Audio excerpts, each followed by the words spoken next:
So it's Friday night. I was in the office all week, literally, till almost midnight most days. I woke up quickly this morning, jumped straight into a video conference with hardly any makeup on, and that's how you see me right now. But wanted to record a video reflecting on a meditation lesson that I had this week. It was with one of my primary meditation teachers, who's also one of our top experts on Pop Expert, Kenneth Folk. And Kenneth and I were talking about how to incorporate meditation within the context of a busy life. So we typically think about meditation as this thing you do to relax and stay calm. Maybe you sit on a cushion for an hour if you're lucky, more if you're really lucky. And I was telling Kenneth, I'm really struggling to find time to fit in meditation. And I'd like to get to the point of a daily practice, and I'm just not understanding how to make that happen. So Kenneth had some really interesting words. He said, the reality of the next months or years, whatever it may be for you as you're building Pop Expert, is that you are going to have this schedule. And while it should be possible to squeeze it in, maybe that just isn't accessible for you right now. And there are other ways to bring mindfulness into your daily life that will allow you to continue developing this practice. So of course, I asked how.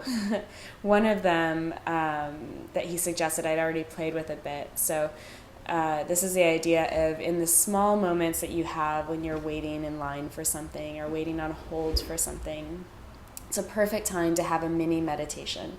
If you're in the line at the grocery store waiting for a tea at Starbucks, you can really bring an awareness to the different senses within your body. So ask yourself, what am I hearing right now? What are all the different sounds that are coming at me?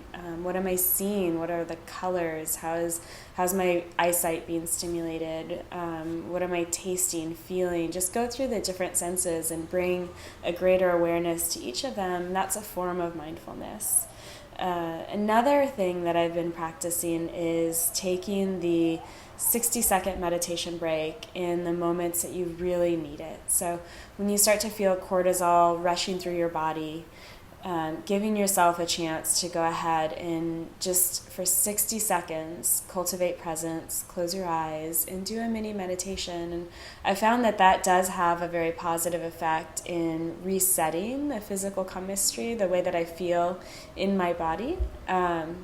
And the last one that I thought was particularly fascinating, which I hadn't really played with yet, is this idea of playing with the concept of lucid dreaming, which is when you can dream and yet control your dreams at the same time. So you say, I want to fly, and you start flying, and you can have all these different behaviors.